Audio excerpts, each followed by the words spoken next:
Hi, welcome to the channel. Today's video is titled My Thoughts on the Conservative Civil War. So this is from Brett Cooper, and this is talking. The thumbnail looks quite interesting. We've got Candace Owens, Ben Shapiro, Tucker Carlson, and Matt Walsh, as well as Brett Cooper here. So we're going to check this together. Obviously, some quite interesting or not so interesting things have been going on or happening in the conservative side, and yeah, especially with regards to the, how do I call them? Do I call them activists, influencers, podcasters, whatever the likes are? But yeah, we're going to check this video together. Obviously, lots of people have their thoughts regarding this, so we're going to check this to hear what Brett Cooper have got to say. Let's dive right in. So guys, Matt Walsh is trending yet again, and this time it is because he has done the unthinkable. Matt Walsh has had the gall to call for unity on the right and refuse to betray his friends. So as you guys probably know, Matt Walsh is no stranger to controversy, whether it is over little things like his refusal to drink raw milk and how disgusting he thinks it is, or the work that he has done to eradicate gender ideology. I mean, he has faced controversy on every single scale, but the ridicule, the scrutiny that he is facing online right now, I shouldn't say ridicule, it is far more aggressive than that. The scrutiny that he is facing online right now is probably the most ridiculous outrage that he has ever faced. And it is simply because he said that he wants to unite the entire right wing, flaws and all, and that he will not cancel his friends to do it. And I think we all know why people are so angry. Before we dive into that, though, make sure that you like this video, subscribe to the channel if you've not already, and of course, ring that notification bell to make sure that you always stay up to date on every single one of our episodes. All right, so let's just dive right into this, because this entire conversation did not just start 48 hours ago. It goes back to right after Charlie Kirk's assassination. Now, Matt made multiple posts basically saying, we, as a political party, a political ideology, need to put our squabbles aside and work together to defeat the violent left-wing radicals. And he said, I cannot, quote, unite with the left because they want me dead. They will spit on my grave when I die and laugh in the faces of my wife and children. There can be no unity with such people, but I will unite with anyone on the right. I hereby discard any grudge or personal feud I may have had with anybody on my side. Maybe we will pick up those arguments sometime in the future. Now, we have to stand together. And he posted that just 2 days after Charlie was assassinated on September 12th. Now, most people agreed with Matt's sentiment. This post got 6 million views. People were supporting it. They were saying, yes, this is exactly what we need to do moving forward. We need to stand together against this. This is how we should honor Charlie, is by uniting. I agreed with the sentiment, but there were some people online who were very angry about the idea, specifically because there are certain people on the right that they do not want to unite with, aka people like Nick Fuentes or Alex Jones, Candace Owens, Tucker Carlson, even Megyn Kelly. Now, one of these people who was so angry about this post was James Lindsay. Now, for added context, in case you do not spend the same amount of time on X that I do, Matt Walsh and James Lindsay have been going back and forth over different issues for months at this rate. And also, just so I'm putting it out there, I have never spoken with James Lindsay. I have never met him, I don't think. We have never interacted, but he apparently does not like me either. I have stumbled upon multiple comments of his condemning me. We can talk about why later, but I just wanted to put that out there. Anyway, this is how James responded to Matt's post. He said, have fun with your new friends, Matt. Now, people were shocked by this response because if there was ever a time to say, hey guys, we're putting it aside for now. It is all water under the bridge, at least for now. Let's all work together. It would have been after Charlie was shot, but not for James. And so then Matt and James started going back and forth yet again. And James went on and he made his point even more clear. He was saying that it wasn't really about uniting or not uniting with Matt Walsh. It was about who else he would have to be on the same team with. He said, if I take your olive branch, Matt Walsh, who and what do I have to stop criticizing? Your glazing Fuentes. Is that an example of what I'll be required to shut up about for unity? Now, the thing is, Matt Walsh was not glazing Nick Fuentes. I don't think Matt Walsh has ever glazed Nick Fuentes. The thing that James is referring to in this tweet is when Matt was defending Nick from the ridiculous accusations that Charlie Kirk's assassin was a groyper and that Nick Fuentes was to blame. This was an idea that was running rampant, especially in left-wing circles, in the mainstream media. I think a late-night host, it might have even been Kimmel, blamed Nick for this. It was ridiculous. And in my opinion, Matt is a very good and just and fair person for defending Nick in that instance. But again, James didn't see it that way. Somebody else commented and said, I don't understand this, James. He said he'd be willing to unite with anyone on the right. You're on the right. Why do you still have an issue with him? I'd really like to discuss this in October. You know how much I respect you and I respect Matt as well. And James responded and said, he means people like Fuentes. I'm not on the right. The right threw me out. Like, sir, are we having a pity party now? Like, is this what this is? Somebody else replied and said, you should actually engage in conversations with him instead of these stupid online skirmishes. You guys should actually talk. And James responded and said, no, we should not. He's like, no, I don't want to. I'm done. I know exactly what he's requiring me to do. I don't want to be involved. That is basically what James was saying in response to Matt. Like, I'm sorry, but Matt calling the right to unify is not about you, James, aligning with Nick Fuentes. It is much bigger than that. You aligning with Nick is not what Matt is lying awake thinking about at night. He is thinking about avenging the death of his friend Charlie Kirk and protecting conservatives from violent people on the left. That is why Matt made these posts. That is the unity that he is calling for. And Matt laid all of this out in an episode of his podcast. Just take a listen. Now, I can tell you where there should be unity. There should be unity on the right among conservatives. And this is a message that I've preached a few times in the last few days on X. That as conservatives, we need to put the petty squabbles and the infighting and all that crap to the side. We can get back to that later. We need unity among conservatives. Now, there are some people who've already turned down this invitation. James Lindsay, for example, when I tweeted this a couple days ago, he told me no thanks. Doesn't want to unite. Doesn't want to stop attacking people on the right. Which even after Charlie was assassinated, that's all he's been doing. Just still going after. Still.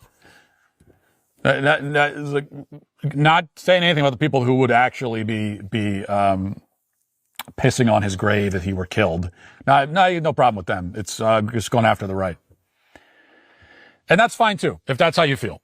It's like, fine. I'm just done with you in that case forever. We're not allies. You don't exist anymore. You're irrelevant.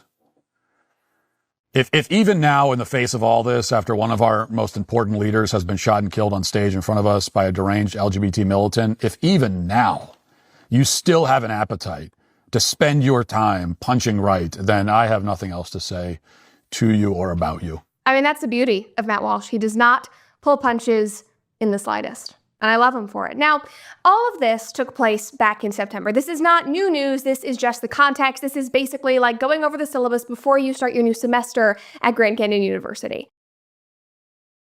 Okay.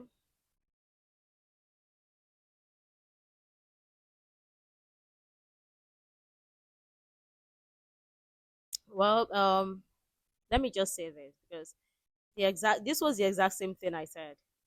Like, why don't the right, like, this is the time for the right or the conservatives to come together rather than attacking and fighting each other, or this one is saying this is not right.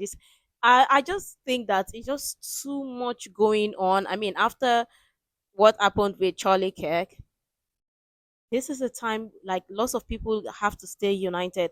And over like, is it weeks, over some weeks now, we've seen like lots of this conservative activists, influencers and whatever, lots of them have not stayed united. All lots of them have been doing have been like not agreeing with each other. We get it, some other party or some other person might be saying something you may not agree with. I think this is not the time to like attack each other for you said this, you're not supposed to say this, you did and that. If you're close friends or if you're friends with the person, it would be best for you to like talk to the person behind closed doors to say, okay, um,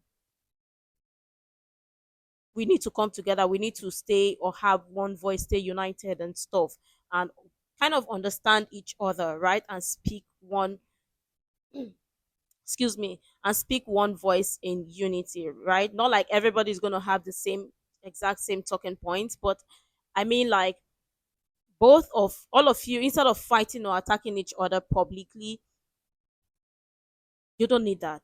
Not now. You don't need that at all, because why? It makes no sense for me. It makes no sense. But again, I just wish they would all come together. Have you seen lots of the? I mean, I don't watch a lot of liberal influencers or activists or whatever. I don't watch lots of them. I don't think I've actually come across any of their pages whatsoever. But have you sort of seen lots of them fighting and stuff? If you have seen, let me know. And what are your thoughts regarding it? Also, what are your thoughts with these conservative influencers and activists like fighting each other, not like in other terms, say dragging each other, right? Dragging each other, because I just think it's not healthy. I don't think it's not healthy, right? Back to the issue at hand, this same conversation about unity involving Matt Walsh came up again after Politico broke the story about the Young Republicans group chat. Now, Matt's take, which is similar to mine, is that there are simply bigger issues at hand. Oh. These were people in group chats who, based on my understanding, were trying to make edgy jokes with their friends. It was leaked by a trusted person over a Young Republicans leadership squabble, is what I understand. Like, the whole thing just seems like ridiculous and embarrassing, but still a non-issue in the broader political landscape, especially what we are facing in the wake of Charlie's assassination. Now, Politico took that story, they took those messages, those few messages out of like 26,000 that they had to comb through, and they ran with it as a way to distract from the fact that elected Democrat officials routinely call for violence against conservatives, just like we saw last week with a Virginia Attorney General candidate. They do so publicly, openly. And no, it is not a joke. This is not done in group chats. Even with last week, it was done over text. And yet that candidate continued to say, "I'm not joking, I actually mean that." Those are not the same. Now, if you don't believe me, let's just take a look at some of the rhetoric from last weekend's No King protests that happened from around the country. Recently, with Charlie Kirk being assassinated, It's a piece of garbage. Of course we were mean. I am so tired of people saying, oh, but, it's a terrible thing. No, Hitler is dead. I'm glad Hitler's dead. All right, so what you just saw in those two videos is, number one, a woman not apologizing for being mean about Charlie Kirk's assassination, equating him to Hitler, and then you saw a woman making a gun gesture to her neck, and she was doing that at a Republican counter-protester, and guess what? By the way, she is a public school teacher. Shouldn't even be surprised at this point. Other examples here, Libs of TikTok posted this. Photos from Denver's No King protests, quote, "Charlie Kirk had it coming." That is a sign that was outside of the Denver Communists booth. And then these two individuals had shirts on that said, "Make assassinations great again." She posted, "Democrats want us all dead." This is what we are fighting against. This is what Matt is saying we need to be united against. Now, in response to all of this, and specifically in response to the Politico story, Matt expressed his take and his feelings about the entire thing in a Daily Wire live stream that happened last week. And Ben Shapiro pushed back, arguing that what people were saying in the group chat was worth condemning. It should be talked about. It should be a bigger story. And from there, they had a back and forth on the live stream over what right-wing radicalism or extremism is, and if it is really worth fighting against. And Matt said this. When we talk about sort of the quote-unquote radical elements of the right versus the radical elements of the left, these are not exactly the same thing. The radical element of the left denies basic biological reality. I mean, you're militating against these basic realities that we all understand. That's not happening on the right. There is no equivalent of that, of someone saying that men can have babies. Like there's no exact equivalent of that. So again, Matt is staying consistent here on what he's talking about. He is saying these people want us dead. These people are defying biological reality. This is what we should be fighting against. This is what I want to unite with people over. I'm not going to concern myself with these other ridiculous stories that are being used to distract us. And this created a whole other conversation and firestorm online. One Daily Wire superfan even said that Matt had gone rogue. This is from Queen Mom Bethany, and she said, Matt Walsh wouldn't be running rogue if, number one, Jeremy was at the office, or number two, Ben was at the office. Jeremy was the glue at the Daily Wire. I just hope it's not too late to fix things. All right, so let me just try to understand here. You're saying that Matt has gone rogue because he is saying things you disagree with, and you want him to be controlled or muzzled by people who employ him. And you believe that this is the way Daily Wire used to be run, or how you want it to be run, how it should be run? I'm sorry, but that That says a lot. Seth Dillon seemingly subtweeted this whole debate, the whole firestorm, and he wrote, "You should be willing to lose friends for the sake of what is good and true. And friends who can't tolerate honest correction without treating you as a traitor aren't really friends anyway. I'd argue that they are holding you hostage." And from here, all hell broke loose because Matt responded with this. He said, "I understand your position, but I consider loyalty to my friends to be one of my most important principles. It always has been. I don't denounce my friends or join in dog piles against them, ever, period. Not because I'm scared to, but because I consider it an act of treachery. Disagreement is one thing. Obviously, debating your friends publicly is totally fine and healthy, but in my case, I can say I have people screaming in my ear, constantly demanding that I actively denounce and condemn friends. I mean actual friends, like people who I've shared a dinner table with, and I just won't do it. Some things are meant to be handled privately. Thank Loyalty you. matters. Other things matter too, but loyalty matters. When someone I know personally, who I have helped and supported, who would call me on the phone anytime, chooses instead to condemn me in front of the world, I consider it an unforgivable betrayal, and I won't do it to anyone else. And the more that the mob demands that I do it, the more I am sure that I never will." I mean, it's incredible. Let me say this. Social media is not a real place. Let people understand, right? Because if both of us are friends, maybe we're talking, we have the same, let's say we have influence and platform and stuff, and we're both supposed to be saying the same thing, and I sort of do not agree with a friend of mine, well, it can be done privately if we don't agree. But rather than come on my platform, or both of us come on each other's platform and we start bashing ourselves, it does not show maturity. I'm sorry, but that's just the truth. We can handle whatever difference or whatever it is behind closed doors. And besides, you and your friend are not even supposed to agree 100% all the time on a particular issue, and that is okay. And if your friend is saying something else or doing something wrong, and you sort of want to correct your friend or want to share your thoughts or opinion regarding that, you both should discuss that privately first and say, "Oh, this is my take on this issue. What do you think about it? Okay, let's go hand to hand, hand, or whatever, and discuss. Oh, would it be okay if I talk about this on my platform or share my thoughts on this so people understand this and this and this?" Okay, if your friend agrees, why not? If your friend doesn't agree, okay, let your audience know that is not the topic I want to talk about. If I have the disagreement with my friend, you, the public, no, it is between I and my friend, because at the end of the day, when they take social media away, it is the two of us that will still be eating from the same plate, right? We will be communicating.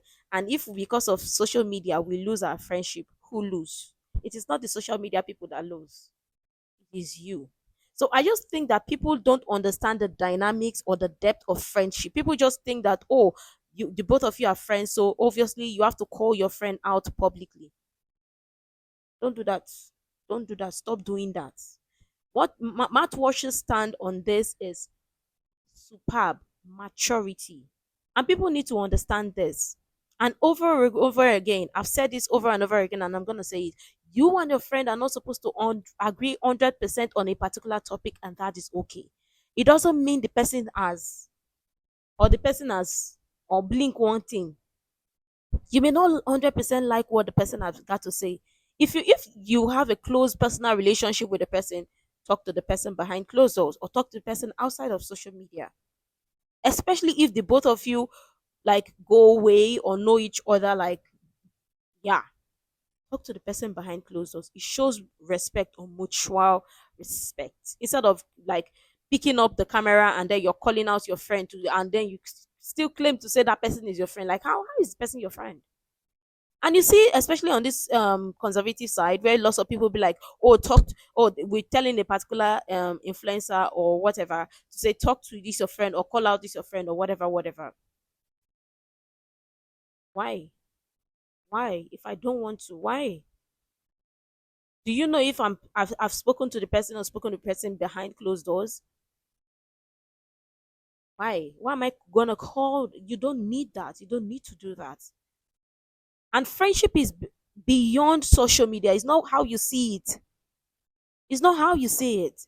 So people should realize that social media is not real. If they take social media, you have some your friends that you will fall back to. The both of you will laugh and eat together, hang out in the weekend. Forget about the platform. Go about your day. And sometimes it is not even real. It is not real. Sometimes people will say what they want to say. They may agree or they may not agree. They'll go behind closed doors and sit down and laugh over it and say, did you see? I just had that very controversial take and stuff like that. And like it's blowing ways and whatever. Sometimes it's not real. Sometimes it's not. So people should also think about that. But coming out to say you should drag your friends or you should call out your friends publicly, embarrass your friends publicly, that means you don't even respect your relationship or respect that friendship. I'm sorry, but that's the truth. People should understand the dynamics of relationships and friends. That's why you will not lose friends if you understand the dynamics and relationship or dynamics of relationship and friendship. You will not lose friends. It's incredible. Matt has a lot of great tweets under his belt, but I think this might be my favorite. And I don't think we really need to dance around the issue here or be vague. The friends that people want Matt to denounce or speak out against are Candace Owens and Tucker Carlson. And this seems to be a common trend these days because just a couple of weeks ago, Megyn Kelly was asked about these same friends, and this was her response. Now, as for my decision to platform Tucker, too bad, too fucking bad. I love him. We're friends. I don't think he's an anti-Semite at all, but I don't really care. I think Tucker's a very important, valuable voice in the national conversation. I'm thrilled. Candace, I think Candace is so apart I from don't Tucker. know Yeah. her. I don't really know her that well. Although I will tell you, we recently had a very nice exchange before all this. And I was just reminded in my own head that Candace is a young mom of like 3 young kids. She's under a lot of pressure. She's got a big show. She's been under attack since she came onto the public airwaves. And she's been under attack constantly. And it's my prerogative if I say to myself, that is not someone I wish to attack.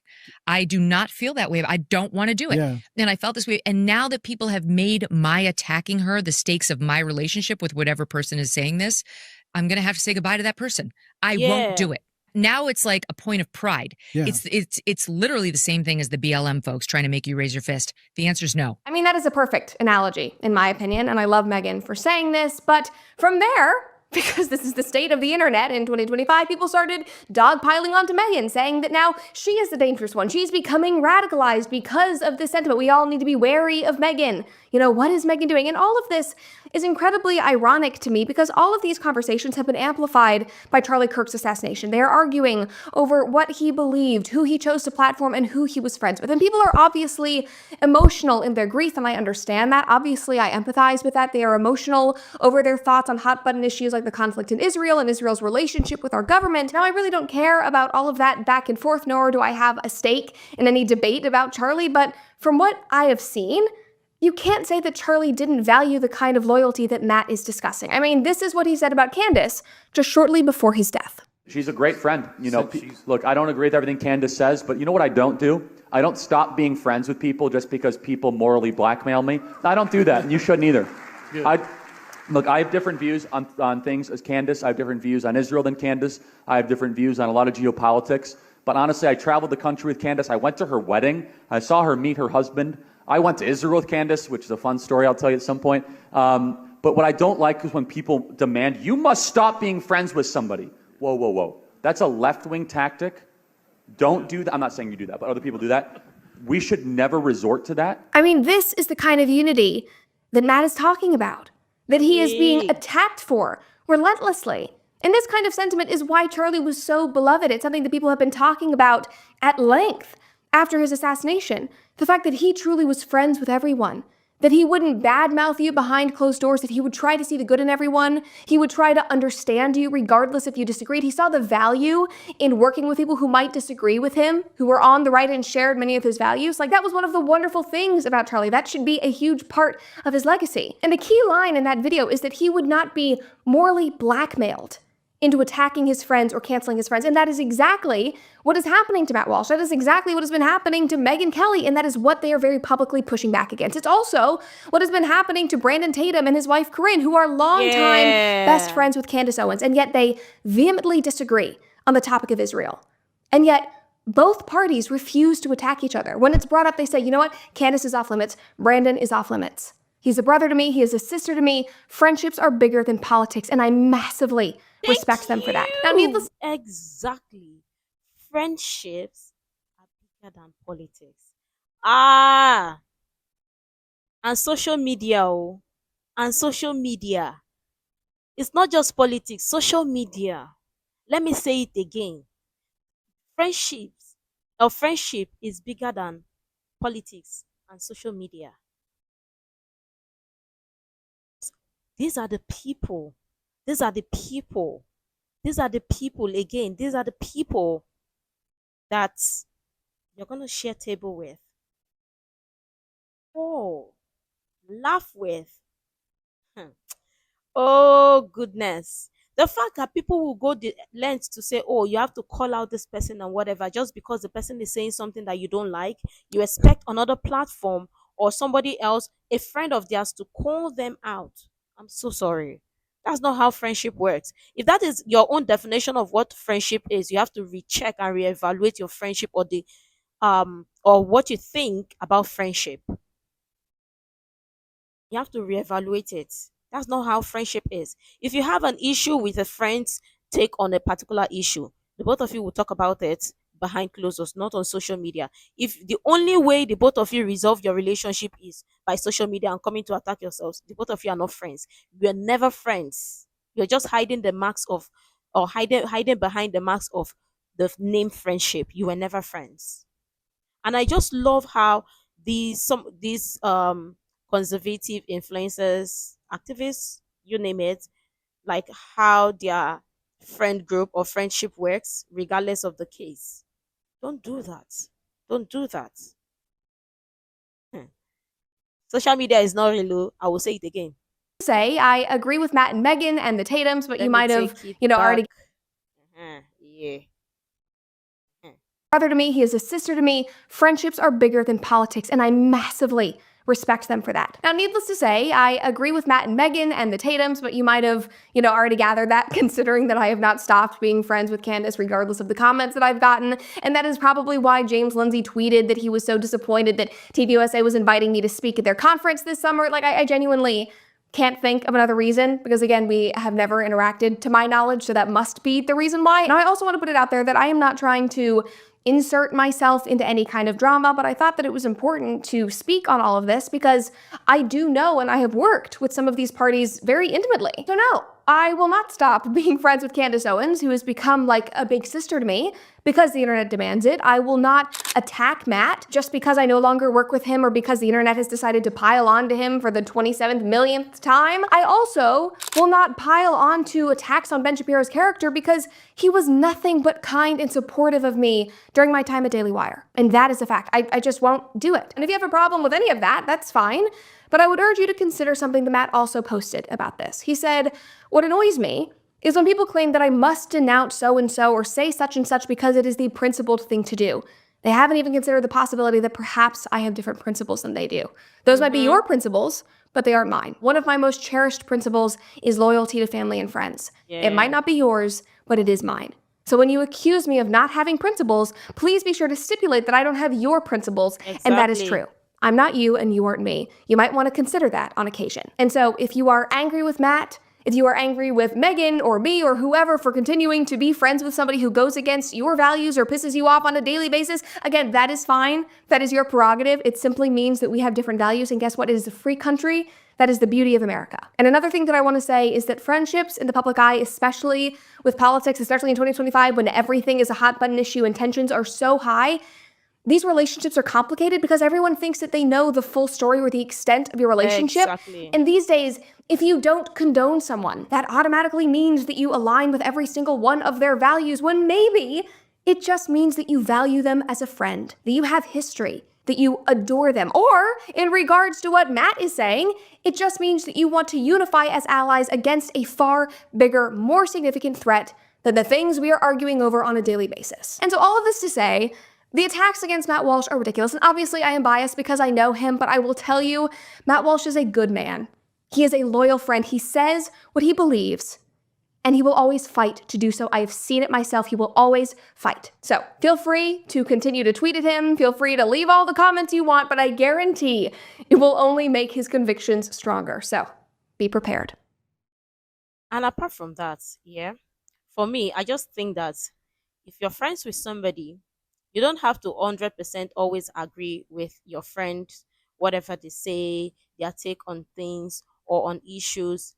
And guess what? That is okay. Because guess what? Your friends, at the end of the day, your friendship comes first, right? And you guys can politely talk about it behind closed doors, maybe laugh about it instead of bashing each other in the public eye.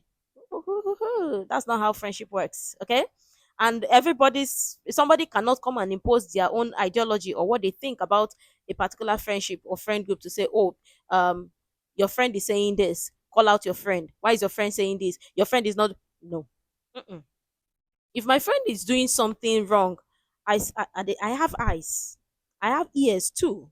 I watch, I see. So you're not supposed to come and tell me to come and call out my friend. It is not your duty, it is not your job.